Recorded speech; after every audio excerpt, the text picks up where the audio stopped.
It was one of those moments when time seems to stand still. My son, the one I had raised with so much love, turned to me with a look I hadn't seen before. His eyes, filled with anger, lashed out in a way that felt like a slap across my face. "Give my wife your room or get out of here right now," he shouted, his voice trembling with frustration. The words stung more than I ever thought they would. I couldn't understand what had happened. How did we go from sitting around the dinner table laughing together to this? It was a strange feeling. I had always thought, as a mother, I would be immune to such hurt. But this wasn't just a simple disagreement. This was a change, a shift in our relationship that felt so final. As I stood there in the kitchen, hearing those words echoing in my head, my heart sank. I tried to find the right words, but none came. It wasn't about the room, no, it was something deeper. Something had changed between us, and I couldn't figure out how or when it had happened. I stood frozen, feeling my world unravel. The quiet tension in the room was deafening. I had spent my life putting everything into my family, into them, my children, my husband, and my home. And now this. The pain was sharp, and I realized something. I could either give in like I had always done, or I could take control of my own life for once. I remember when my son was born, how everything in the world seemed to stop. It was just me and him in that tiny hospital room, and I felt like I could conquer anything as long as he was by my side. Those early years were filled with smiles, sleepless nights, and a kind of love that was so pure, so deep, that it felt like nothing could ever break it. We grew together, my son and I. He was my world and I was his. There was no greater joy than hearing him call me Mom. Watching him take his first steps, say his first words, and grow into the kind, gentle young man I had hoped he would become. But, as with all things in life, time moved on. The years passed quickly, and before I knew it, he was no longer that little boy in my arms. He grew up, found a partner, and started his own family. It should have been a happy time for me, seeing my son settle down and build a life of his own. But in some ways it was like I had lost him piece by piece as he became more and more independent. His wife, who I had hoped would be a companion to him, seemed to only drive a wedge between us. It wasn't that I didn't like her, I tried really. She was kind, soft-spoken, and appeared to care for my son deeply. But there was something about her that made me feel like an outsider in my own home. I remember when they first moved into the house I had lived in for so many years. They had been staying with us temporarily, just until they found their own place. First, it wasn't too bad. I would cook dinner, help out with the laundry, and try to make them feel welcome. But over time, I began to notice little changes in the way they treated me. It wasn't anything obvious, just small things. The way they would look at each other when I spoke, the whispers behind closed doors, and the way she would slowly take over tasks I once did without question. My presence started to feel like an inconvenience to them, and I wasn't sure how to handle it. The more I tried to fit in, the more it felt like I was walking on eggshells. I couldn't help but feel like my son was drifting away from me. There was a distance growing between us even when we were in the same room. We no longer had those long conversations like we used to. The dinners at the table, which once felt like a time to bond, became more strained. My son, once eager to share his day with me, now barely spoke. His eyes would often glance toward his wife before answering me, as if seeking permission. I didn't know how to process it. Was it just the natural course of life? Was this what it meant to be a parent, watching your child grow up and pull away? But then came that day, the day everything changed. I never thought I would hear those words from him. Not after all we had been through together. "Give my wife your room or get out of here right now." The anger in his voice left me speechless. How did it come to this? I didn't recognize the person standing in front of me. The son I had raised, the boy I had comforted when he fell down, and the young man I had supported in his dreams was now demanding that I leave my own home. I stood in that kitchen, feeling the weight of his words settle into my chest. There was no anger in my heart, just a deep, aching sadness. It felt like everything I had known, everything I had loved was slipping through my fingers. My son, the one I had devoted my life to, was now treating me like a stranger. And what hurt the most was that I couldn't even figure out what I had done wrong. I stood there, in the quiet after his outburst, my thoughts swirling like a storm in my mind. His words kept replaying in my head, like an echo bouncing off the walls of my heart. "Give my wife your room or get out of here right now." The room felt smaller and colder, as if the air itself was heavy with the weight of the unspoken things between us. It was hard to make sense of it. I had always thought that as parents, we were supposed to be the steady foundation upon which our children could build their lives. But at that moment I felt anything but steady. I felt like I was crumbling under the pressure of a life I had worked so hard to create for us, only for it to slip away unnoticed. It wasn't just about the room. It wasn't even about the house. It was about everything that had led to this moment, the unspoken tension, the growing distance, and the feeling that somehow I had become an intruder in my own home. I had always tried to be understanding. I had always told myself that this was just a phase, that my son was figuring out his place in the world. After all, I had been through it myself, the growing pains of adulthood, the need to assert your independence. But when did it stop being a phase? When did I become the one who was no longer needed? I had tried to be patient, to respect their space, and to support them in their choices. But now it felt like I was nothing more than a shadow in the background of their life. I tried to talk to him after that, tried to understand what had gone wrong, what had caused this fracture between us. But it was like talking to a wall. He was distant, cold even. And when I asked him, "Why, son? Why are you treating me like this?" his answer came without hesitation. "Mom, you don't understand. Things are different now. I have a family of my own." Those words stung. He didn't even try to soften them to make me feel like I was still important to him. No, it was as if I had already been replaced. And his wife, who had always seemed kind, now felt like the one who had drawn the lines in the sand between us. She had a quiet way of controlling everything, of making me feel like I wasn't welcome in my own home. And I hated myself for feeling so angry at her. She wasn't the enemy. She was just trying to carve out her own space, her own life in the way that we all do. But it was hard not to feel like I had become invisible. As the days passed, I found myself retreating into my own world, my own little corner of the house. The kitchen, where I spent so many hours cooking meals for my family, had become a place I now dreaded. I would make dinner, go through the motions, but the joy was gone. The conversations at the table, once full of laughter and chatter, had turned into awkward silences. I couldn't help but notice how my son would sit there, his attention fully on his wife, hardly looking up at me, as if I wasn't even there. It wasn't just the lack of conversation that hurt. It was the way he had changed so quickly, so completely. It was as if he had forgotten everything we had shared, every moment we had spent together. I couldn't understand how the child who had once clung to me for comfort could now treat me like I was an inconvenience. I had raised him with all my heart, had been there for him in every moment, and yet it felt like none of it mattered anymore. As the days went by, I began to notice the small changes more clearly, the subtle ways my son's attitude had shifted. It wasn't just the outburst in the kitchen. It was everything that came after. The way he would avoid eye contact, the coldness in his voice when he spoke to me, the fact that I was no longer the first person he turned to when something went wrong. I tried to keep it to myself, thinking it would pass. I told myself that he was just going through a phase, that this was normal, and that he would come around. But deep down, I couldn't shake the feeling that something was wrong. The love I had given him so freely, the years I had spent raising him, all seemed to be slipping away, unnoticed. It wasn't just the way he treated me, though. There were other things, small things that seemed insignificant on their own, but when added together, painted a picture of a growing distance between us. The little conversations we used to have, the ones that used to make me feel so close to him, were now awkward and sparse. When I tried to talk to him, he would give me short answers, his mind clearly elsewhere. And I could tell that when he did speak, it wasn't to me. It was to his wife, the woman who had, it seemed, replaced me in his life. I remember one night I was sitting at the dinner table watching them interact. It wasn't a loud argument or even a heated discussion, just the kind of conversation that couples have when they're comfortable with each other. But as I sat there, I couldn't help but feel like an outsider. I wasn't part of the conversation anymore. My son's eyes would flicker to her as he spoke, as if seeking her approval before he would answer me.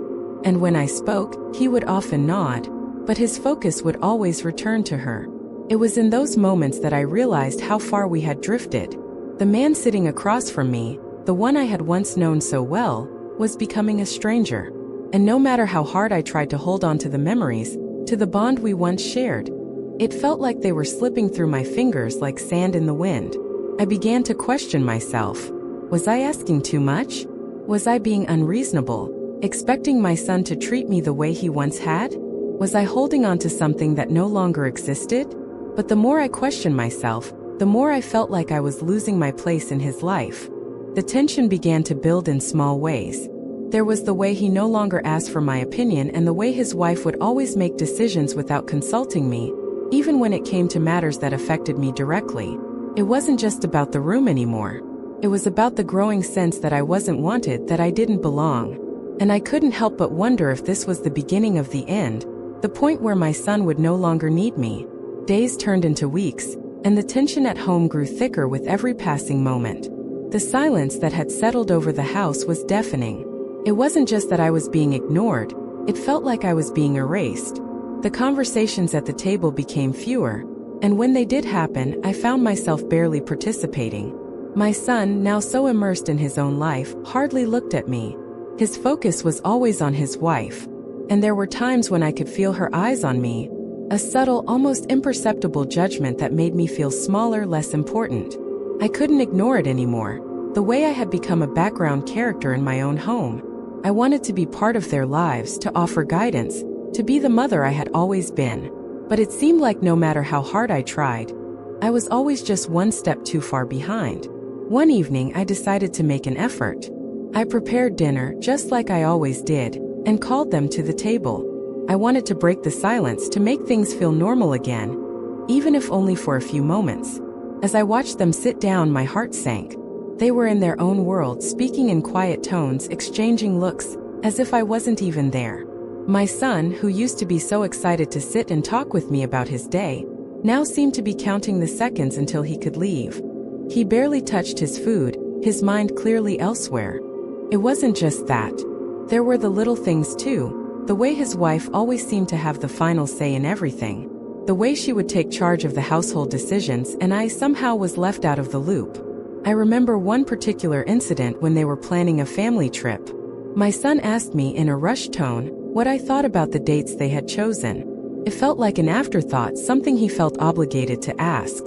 "Do you think the dates work for you?" he asked, barely looking at me. I tried to mask the hurt I felt and tried to brush it off like I always did. "I'm fine with whatever you both decide," I replied, forcing a smile. But at that moment, I felt like a stranger in my own life. As the days passed, I became more and more aware of how things had shifted. It wasn't just the small moments of neglect, it was the way I was beginning to feel irrelevant. I had always been there for him, for my family. I had dedicated my life to them, made countless sacrifices, and now I was standing on the edge looking in. It felt like a loss I couldn't quite grasp, like I was mourning something that hadn't fully died yet. The pain was quiet but constant. It wasn't the loud, obvious kind of hurt that you can cry about or scream at the world. No, this was a silent kind of sorrow, one that built up over time until it felt like I couldn't breathe without feeling it. I tried to stay strong. I tried to keep my emotions in check, to not let the growing distance between us affect me too much. But each day, the strain became more unbearable. My son, once so affectionate, now seemed distant. The warmth that had once defined our relationship had turned cold, replaced by an invisible wall that kept me on one side and him on the other. It wasn't just the neglect that hurt, it was the way I felt like I was being judged. Every action, every word, felt like it was being measured against some invisible standard I could never quite reach. I was no longer the mother he turned to for comfort or advice.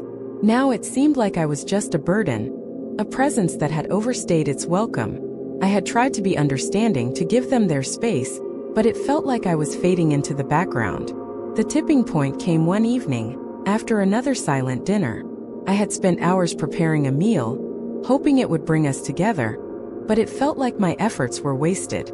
My son barely spoke to me, and his wife sat quietly, as if she had nothing to say either. The conversation was hollow and forced, and the emptiness in the room was suffocating. That night, after the meal, I decided to confront my son. I couldn't take it anymore. The hurt, the confusion, the loneliness, it was all too much. I found him in the living room, sitting on the couch, scrolling through his phone. I hesitated for a moment, unsure of how to approach him. But the silence between us had grown too loud to ignore. I needed to know what was happening. I needed answers. "Son," I said softly, my voice trembling slightly, "can we talk for a minute?" He didn't look up from his phone. "Yeah, Mom. What's up?" His nonchalant response cut through me.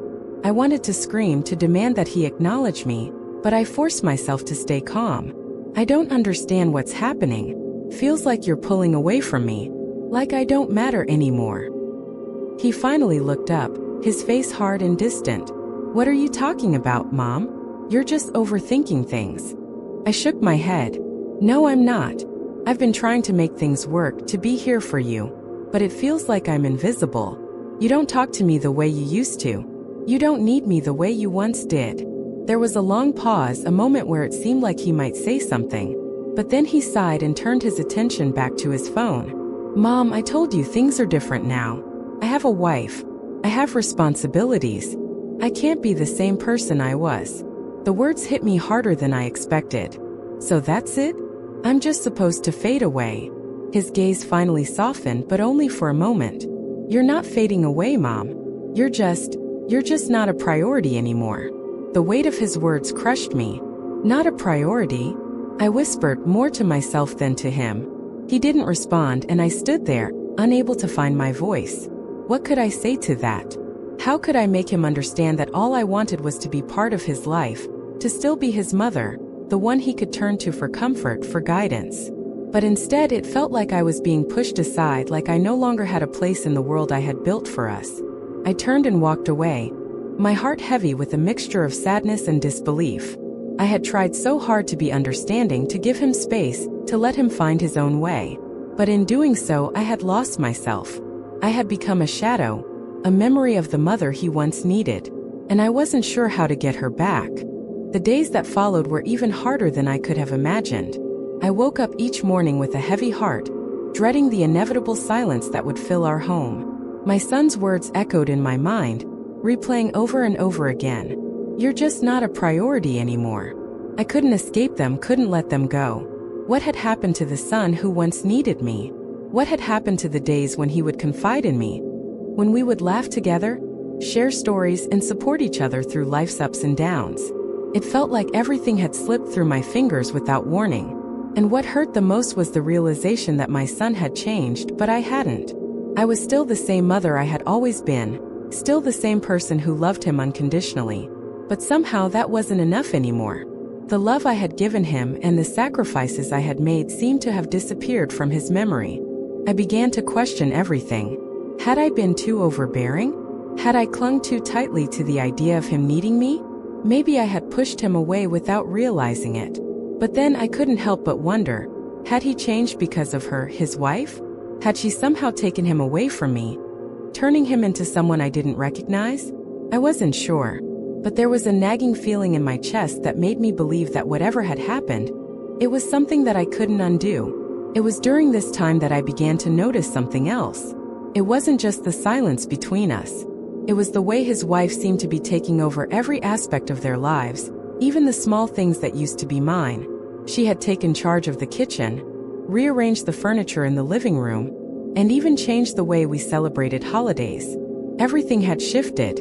It was as though she was trying to mold their life into something new, something that didn't have room for me. I began to resent her, even though I knew it wasn't fair.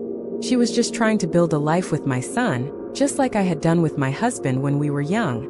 But it didn't feel like that. It felt like she was taking my place, slowly but surely. And what made it worse was that my son didn't seem to care.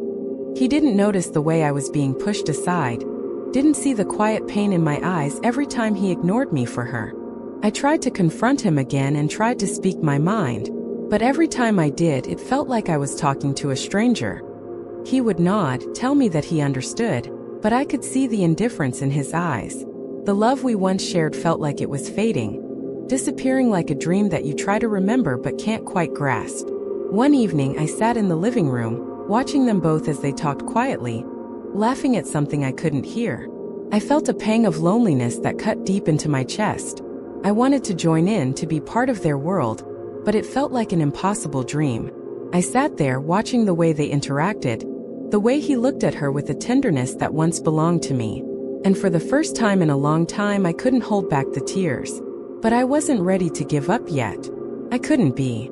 I had given so much of my life to my family, to my son.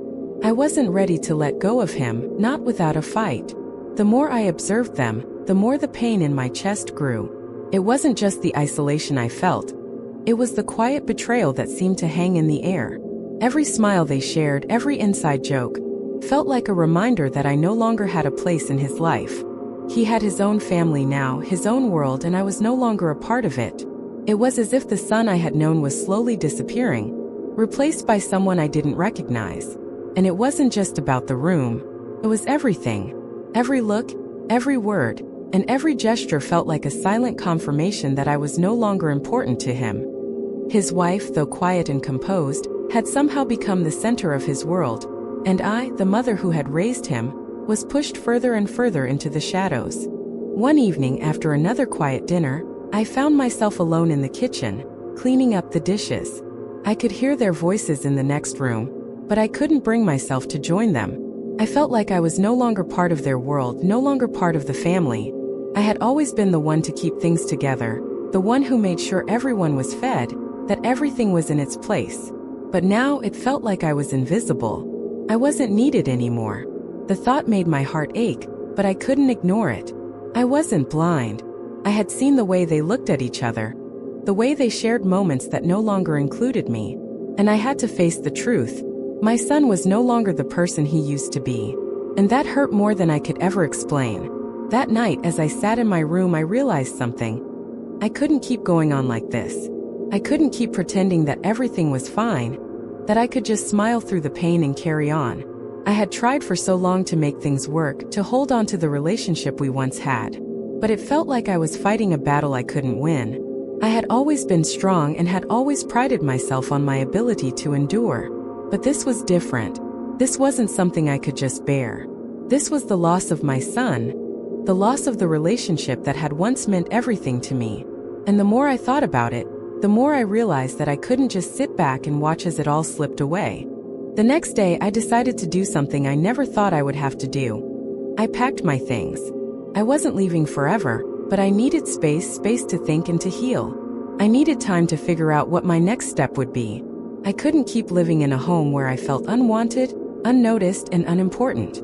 I had given so much of myself to my family, and it felt like it had all been taken for granted. As I stood at the door, suitcase in hand, I felt a deep sense of sadness. But there was also a strange sense of clarity. For the first time in months, I felt like I was doing something for myself, something that wasn't about anyone else. It wasn't about my son or his wife or the life I had built for them. It was about me, about finding my own path again. Before I left, I stood for a moment looking around the house. The walls that had once felt like home now felt foreign. But deep down, I knew that I wasn't just walking away from my family. I was walking towards something else. A chance to rediscover who I was, to reclaim the pieces of myself that had been lost along the way. And as I closed the door behind me, I couldn't help but wonder if this was the beginning of something new, something better. Maybe, just maybe, this was what I needed to find my way back to the person I had always been. The days after I left were harder than I could have imagined. I rented a small apartment, a quiet place that gave me the space I so desperately needed. The loneliness wasn't as painful as I had expected, but there was a constant ache in my heart, a longing for the life I had left behind. I spent my days in solitude, trying to make sense of everything that had happened. The house, once filled with laughter and life, now seemed so distant, so unreachable. And yet, despite the pain, there was a part of me that felt a strange sense of peace. I had taken the first step in reclaiming my life. But even as I tried to find solace in my new routine, my thoughts kept drifting back to my son. I missed him terribly. I missed the way he used to laugh, the way his eyes would light up when he told me about his day. I missed being part of his life, of feeling needed, of feeling like I mattered to him. And I couldn't help but wonder, had I made the right decision? Had I done the right thing by walking away? The question haunted me, lingering in my mind day and night. I knew I needed to talk to him, to make him understand why I had left, but something inside me held me back. Part of me was afraid that if I reached out, if I allowed myself to be vulnerable, I would just be pushing him further away. But another part of me, the part that had been buried under years of sacrifice and duty, knew that I had to find the courage to face him. I couldn't let the silence between us continue, and so I made the decision to call him. It wasn't easy. My hands shook as I dialed his number, and when the line connected, I found myself unsure of what to say. My heart raced as I waited for him to pick up. When he did, his voice was distant, strained. "Mom," he said, as though he wasn't sure who was calling. "Son," I said softly, my voice trembling. "It's me." There was a long pause before he spoke again. I didn't think you'd call. I've been thinking a lot about everything," I said, my throat tightening. "I wanted to talk. I need you to understand why I left. I didn't do it to hurt you, I couldn't stay there anymore."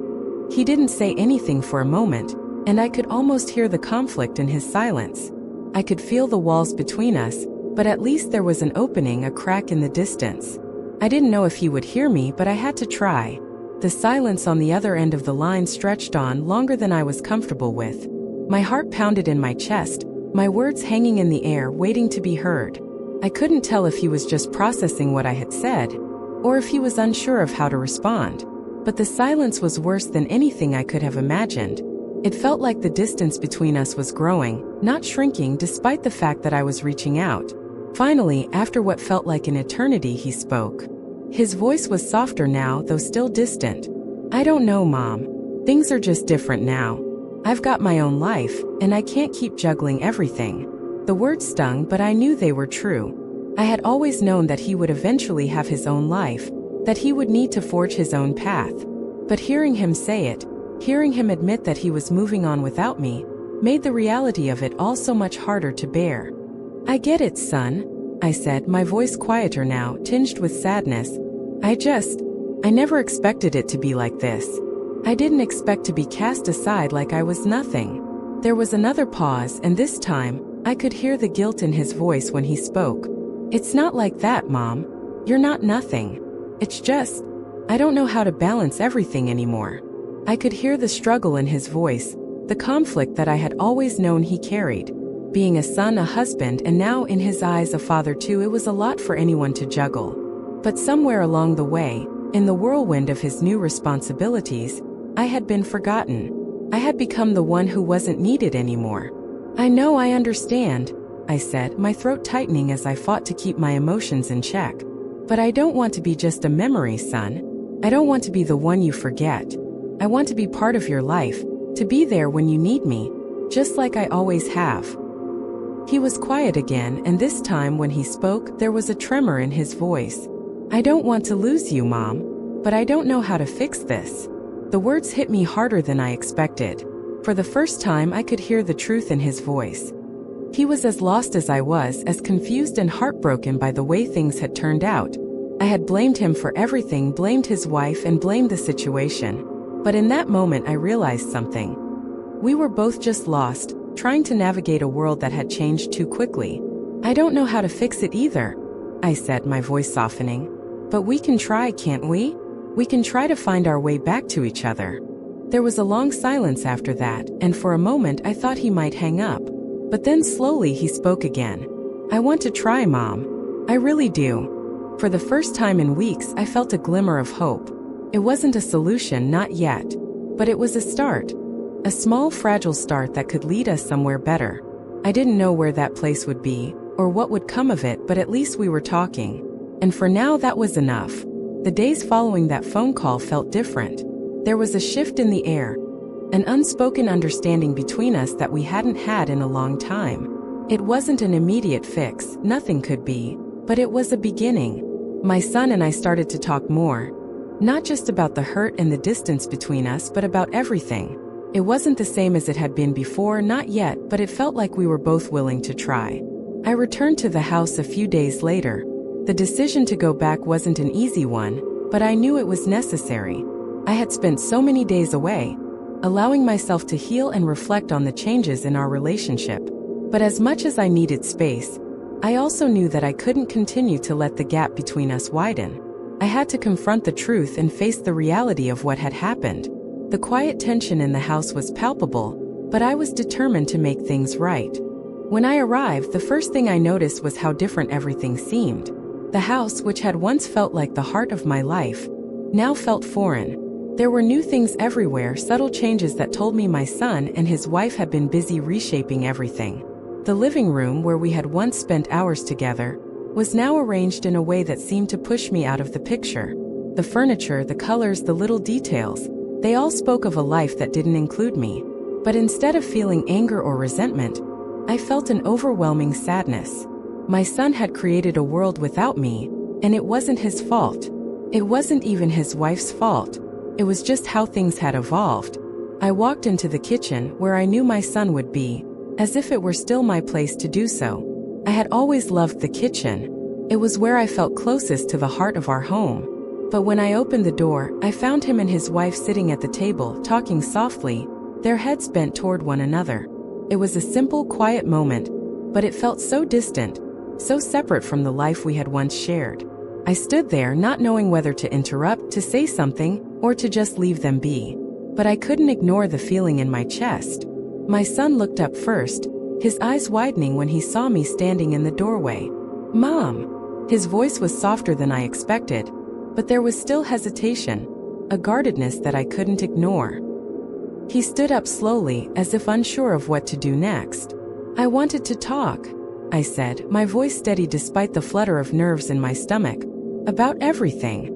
About us." He nodded, but there was a slight tension in his posture, like he wasn't sure how to approach me. His wife, who had been silent until then, stood up as well. She looked at me with a kind of nervousness that I hadn't seen before. "We've been talking, Mom," she said quietly, almost apologetically. "We want to make things right." Her words were simple, but they carried weight. I didn't know what to expect, but something about the way she spoke made me feel like we were all standing on the same ground for the first time in a long time. "I'm sorry," I said, my voice breaking slightly. "I didn't want to cause trouble. I just didn't know where I fit anymore." The room fell silent. My son stepped forward, his expression softening as he took a tentative step toward me. "You fit, Mom. You always fit. I didn't know how to balance everything. I didn't know how to keep you both in my life the way it used to be." His words hit me hard, but in a way that I wasn't expecting. There was so much vulnerability in his voice, so much regret. It made me realize how much he had been struggling with everything, how much he had been carrying alone. And for the first time in a long time, I understood. I understood that he wasn't pushing me away out of malice or resentment. He was simply overwhelmed, caught between two worlds that were both important to him. In that moment, wrapped in the arms of my son, everything seemed to pause. The weight of the years, the silence, the distance, it all faded away, if only for a second. I could feel the tension between us dissolve, the hurt that had lingered for so long finally lifting. It wasn't a perfect solution, and I knew it wasn't the end of the story, but for the first time in so long, it felt like we were moving in the right direction. After the hug, we sat down at the table together, the three of us. It wasn't comfortable, not at first. We were all still walking through the ruins of our relationship, but there was a sense of openness now. My son wasn't the angry stranger he had been a few weeks ago. He was just a man, vulnerable and trying his best to balance his world. And I wasn't just his mother, clinging to the past. I was someone who had to learn to adapt too, to let go of the expectations I had carried for so long. "I think," he began, his voice quiet but steady, "that I never realized how much I took for granted. You were always there, always making everything work. And I guess I just assumed it would always be like that." I listened, absorbing every word, not interrupting. It was a difficult conversation, but it was necessary. It was the kind of conversation that peeled back the layers of misunderstandings and miscommunications that had built up between us. "I didn't realize how much you were holding back," I said softly, my voice thick with emotion. "I thought I was just being a mom, doing what I've always done. But I see now that I was expecting too much. I was afraid of losing you, afraid of being forgotten, and I didn't know how to let go." His wife, who had been quietly listening, spoke up. "We don't want to take you for granted, Mom. We know how much you've given us. It's just, we've been figuring out our own way, our own life. And I guess we've forgotten to keep you in the loop." Her words were simple, but they carried so much weight. I could see the sincerity in her eyes, the realization that they had both been struggling, each in their own way, with how to navigate this new phase of life. I looked at them both, the people who meant the most to me, and for the first time in a long while I didn't feel alone. I didn't feel like an outsider in my own family. The space between us, though still there, had started to shrink. I wasn't expecting everything to be perfect right away, but I was willing to take it one step at a time. I don't expect things to go back to the way they were, I said, my voice steady now, as if I had finally found my ground. But I want us to figure this out. Together. There was a long pause as we all sat there, letting the words sink in. The air felt different, lighter somehow. I could feel the heaviness that had been hanging over us for so long begin to lift. We were all trying in our own way to make things right. "I'm glad you came back, Mom," my son said, his voice quieter now but full of meaning. "I'm glad we're talking about this." I nodded, a smile forming on my face. "Me too, son. Me too." It wasn't the end of the journey, but it felt like the beginning of something new. A new chapter where we could rebuild the trust, the love, and the connection that had been lost. It wasn't going to be easy, and I knew there would be more challenges ahead, but for the first time in a long time I felt hope. I felt like together we could find our way back to each other. The days that followed were filled with small, tentative steps toward rebuilding. It wasn't easy. It never is. There were moments when the silence would return, when the walls we had once torn down felt like they were being rebuilt, brick by brick. But there was something different now. There was an understanding, a recognition that we all wanted to move forward, that we all wanted to heal the wounds we had caused. My son and I began to spend more time together, just the two of us like we used to. We would go for walks and talk about everything and nothing. It wasn't the same as before, but it was enough. There was a new kind of connection. One that wasn't based on expectation or routine but on mutual effort. We talked about the past, about the things that had hurt, and I found that the more we shared, the more we healed. One afternoon he came to me with something I wasn't expecting. A small handwritten letter. He handed it to me quietly, his hands trembling slightly, as if he was unsure of how I would react. I opened it carefully, reading the words that were scrawled across the paper. It wasn't a long letter, but it was everything I needed to hear. "Mom, I'm sorry. I know I've hurt you. I know I've taken you for granted. You've always been there for me, and I haven't always been the son you deserved. But I want to change that. I want to be the son who is there for you, the son who makes you feel like you matter. I don't know how to make up for the lost time, but I'll try. I promise." The words hit me harder than I thought they would. They weren't just a plea for forgiveness, they were a promise. A promise that things could get better, that our relationship could be repaired. And for the first time in a long time, I believed it. I believed that we could find our way back, that we could rebuild what had been lost. "I'm proud of you," I said softly, my voice filled with emotion. "I'm proud of the man you've become. And I'm sorry too. I didn't know how to let go. But I'm ready now. Ready to move forward." He hugged me again, this time with more certainty and more warmth. It wasn't a perfect hug, not by any means, but it was real. And in that moment I realized that we didn't need everything to be perfect. We didn't need to go back to how things were. We just needed to move forward together. In the days that followed, we began to build new traditions and new ways of connecting. It wasn't easy and it wasn't always smooth, but it was real. We worked together, slowly rebuilding the trust and the love that had been damaged. And it wasn't just about us, it was about his wife too. She too began to understand that I wasn't trying to take anything away from her. I wasn't trying to compete for my son's attention. I was simply trying to find my place in a life that had shifted too quickly for me to keep up with. And slowly we found our balance. I don't know if we'll ever return to the way things were. Part of me doesn't want to. We've all changed in ways we didn't expect. But we're still a family. And in the end, that's what matters most. Not the way things were, but the way we choose to move forward together. It wasn't easy, not by any means. Rebuilding the bridges that had been burned was a slow process.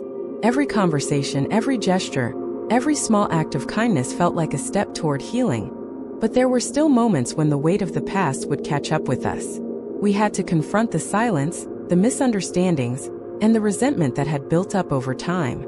But we were finally talking again, really talking, and that made all the difference.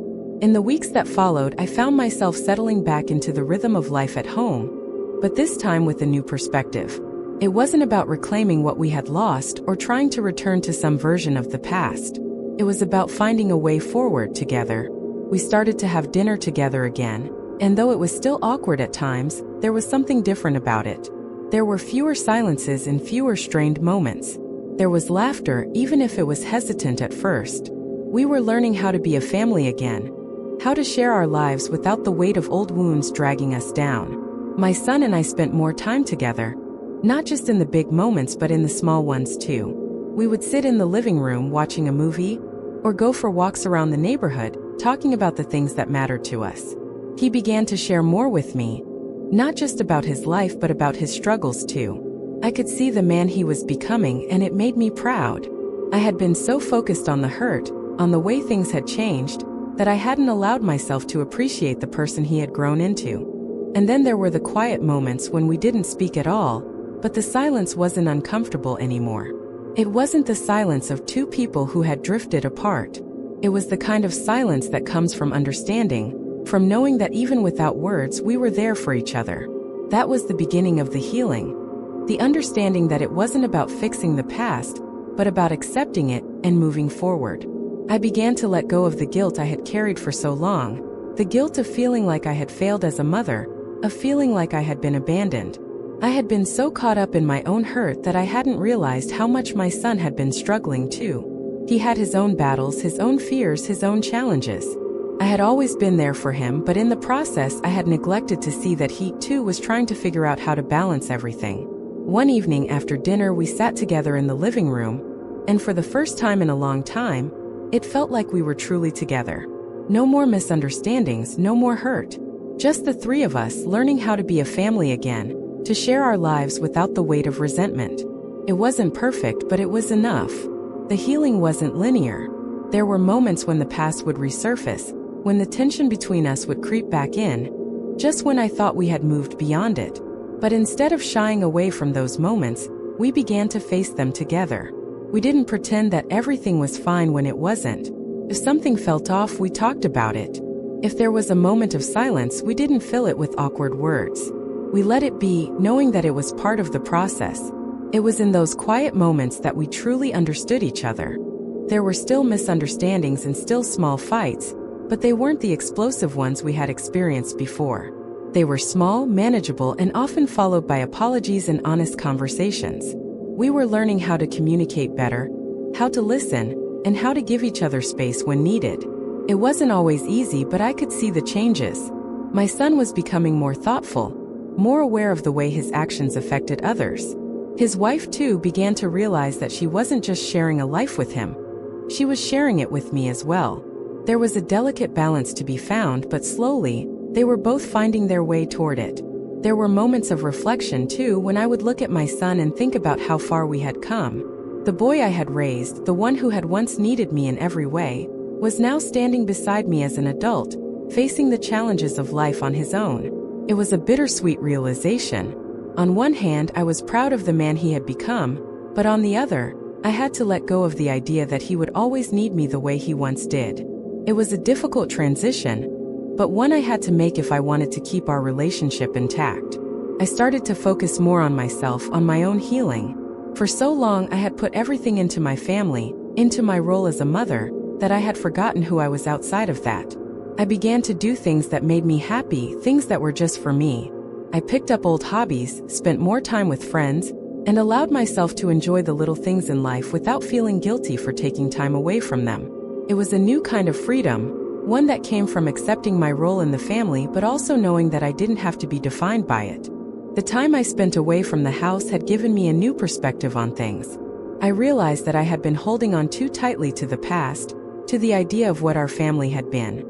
And in doing so, I had prevented myself from seeing the potential for what we could be now. My son had grown up, and in doing so, he had to create his own life. But that didn't mean he didn't need me anymore. It just meant that our relationship had to evolve. As the days passed, I began to see how much we had both changed. We weren't the same people we had been before the hurt, before the silence. We had been through something difficult, but that had made us stronger. It had brought us closer in ways I hadn't expected. I remember one particular afternoon when we all sat down in the living room to talk.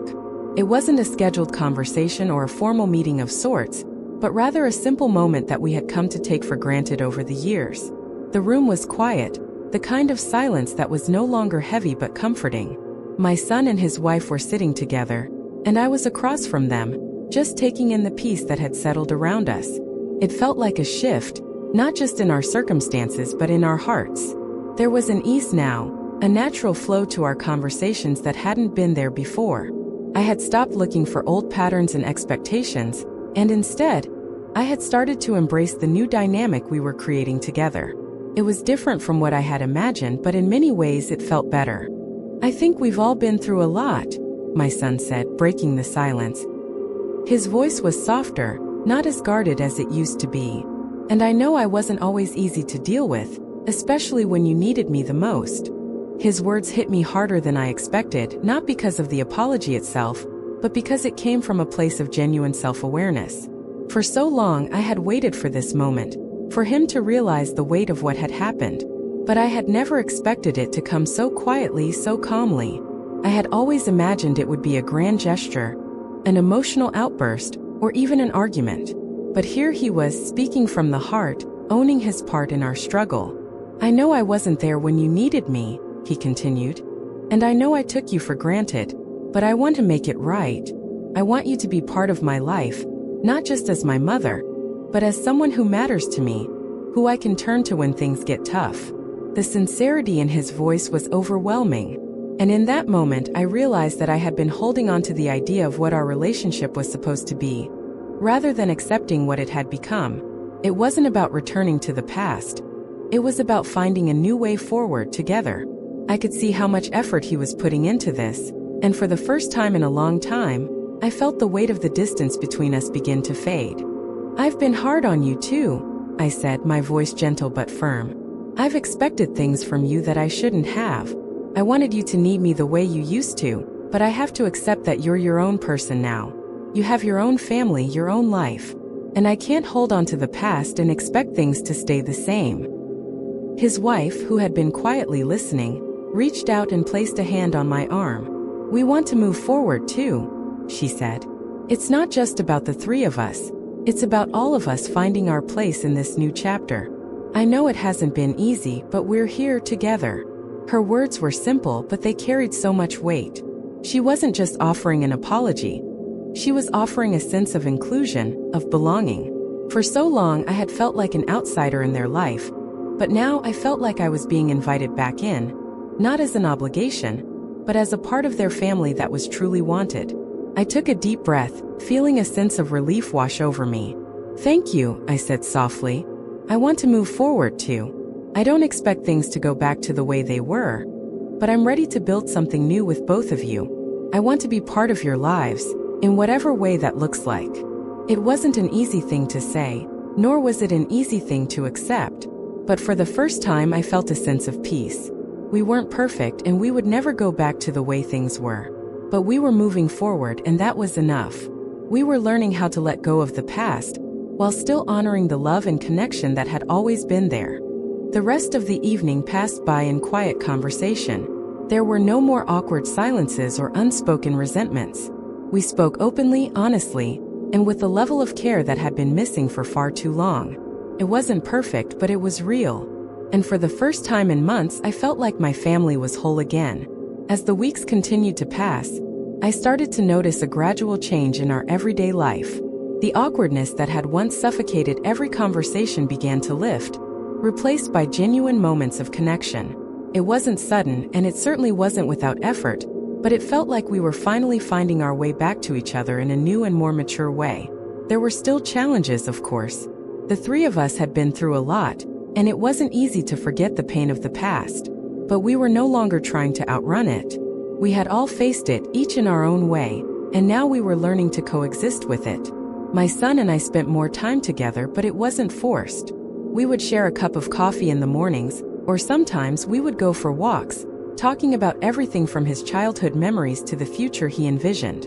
It was different, but it was better. His wife too seemed to be opening up more. I began to understand her better, to see the quiet strength she possessed. She wasn't trying to replace me or push me out.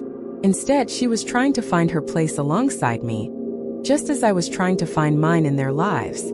We didn't always see eye to eye, but I realized that wasn't what mattered. What mattered was that we were both trying to make it work. We were both willing to put in the effort to make our family dynamic something we could all be proud of. I spent more time on myself too. After years of putting my family first, I had forgotten what it felt like to be just me, not just a mother or a wife but an individual. I started taking walks by myself, finding quiet spots in the park where I could just sit and think.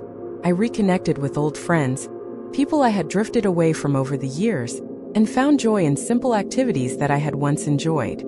I felt a sense of independence, something I hadn't realized I needed until I found it again. At the same time, I found new ways to be there for my son. It wasn't about hovering or trying to control his life anymore. It was about being a presence he could count on without expectation. I offered advice when he asked, but I didn't push it on him.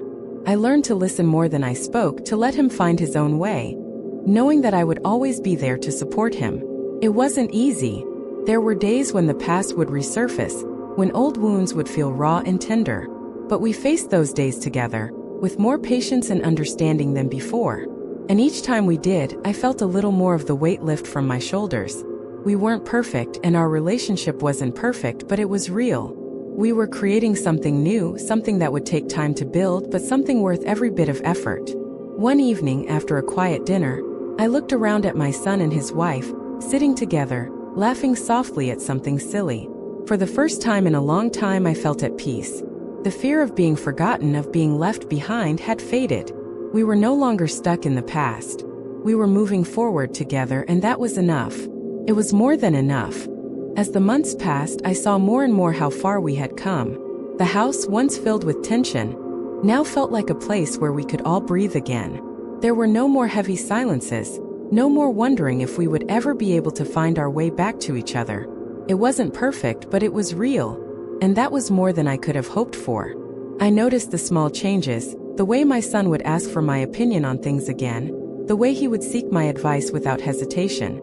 He wasn't just looking for answers, he was looking for connection. We had gotten to a point where we were both comfortable enough to be vulnerable, and to admit when we didn't have all the answers, and that was something I hadn't expected.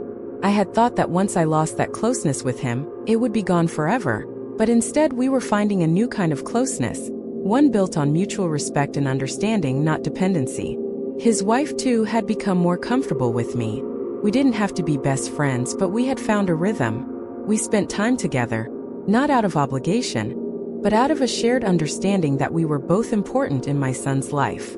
I could see how much she cared for him, and in return I learned to appreciate her more, not as an intruder, but as a part of his world.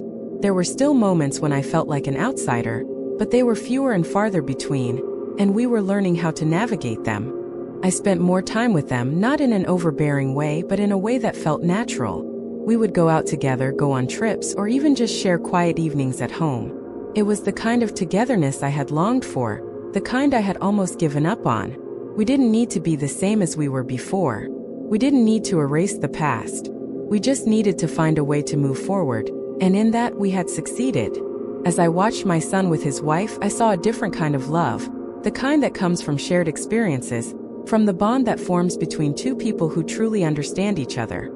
It wasn't perfect, but it was theirs, and I had learned to respect it. I had learned that love in all its forms wasn't about possession or control.